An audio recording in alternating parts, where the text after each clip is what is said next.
testimony on the posture of the United States Strategic Command and the United States Space Command. I want to begin by thanking our witnesses, General Cotton from STRATCOM and General Whiting from SpaceCom. General Cotton, this is likely one of the last times you'll be speaking before our committee. You have always been open and forthright with this committee, and I want to thank you for your service and dedication as you approach your final year as Commander of STRATCOM. Today we face a threat environment more dangerous than we've seen since the Second World War. For the first time in history, the United States faces two adversary nuclear powers in Russia and China. Russia has nearly completed modernizing its nuclear triad and continues to expand and improve their tactical nuclear forces.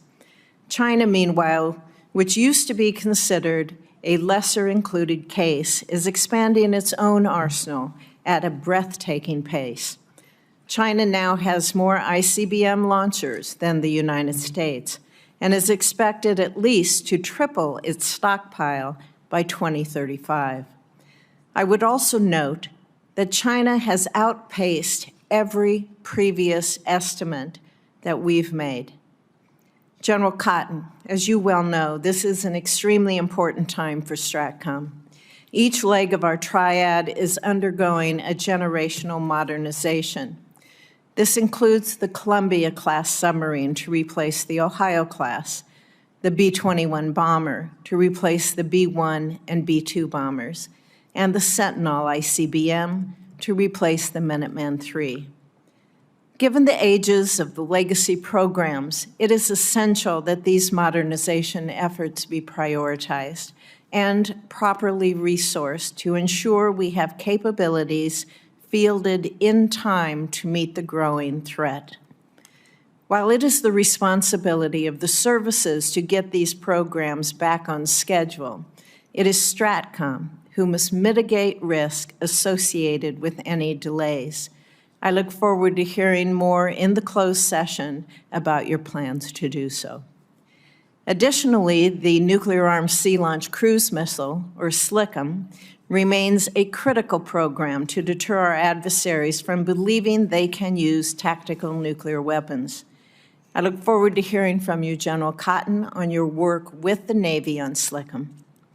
I would be remiss if I did not also underscore the importance of NC3, what Senator King and I refer to as the fourth leg of the triad.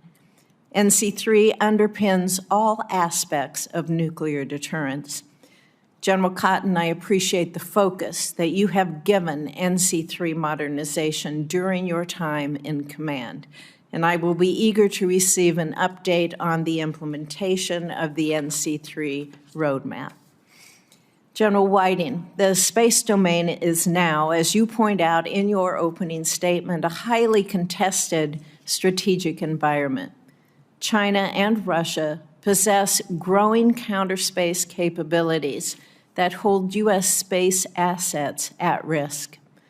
Russia is developing the capability to place a nuclear weapon on orbit, while China is investing in maneuverable satellites that could target our satellites.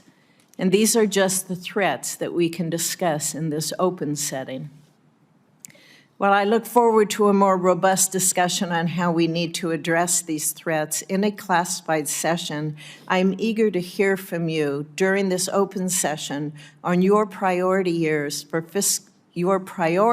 fiscal year 2026 and how we can leverage emerging technologies to field more dynamic space-based systems. I am also eager to hear an update on how SpaceCom is working with the other combatant commands, the services, and the intelligence community to ensure that we are developing the right capabilities, sharing information with warfighters in real time, and that the services and interagency partners are integrated appropriately. I will make one final point before I turn it over to Senator King for his opening statement.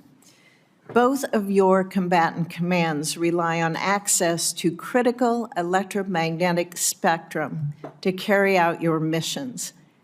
As we know, there are efforts underway to force DoD to vacate portions of those spectrum bands.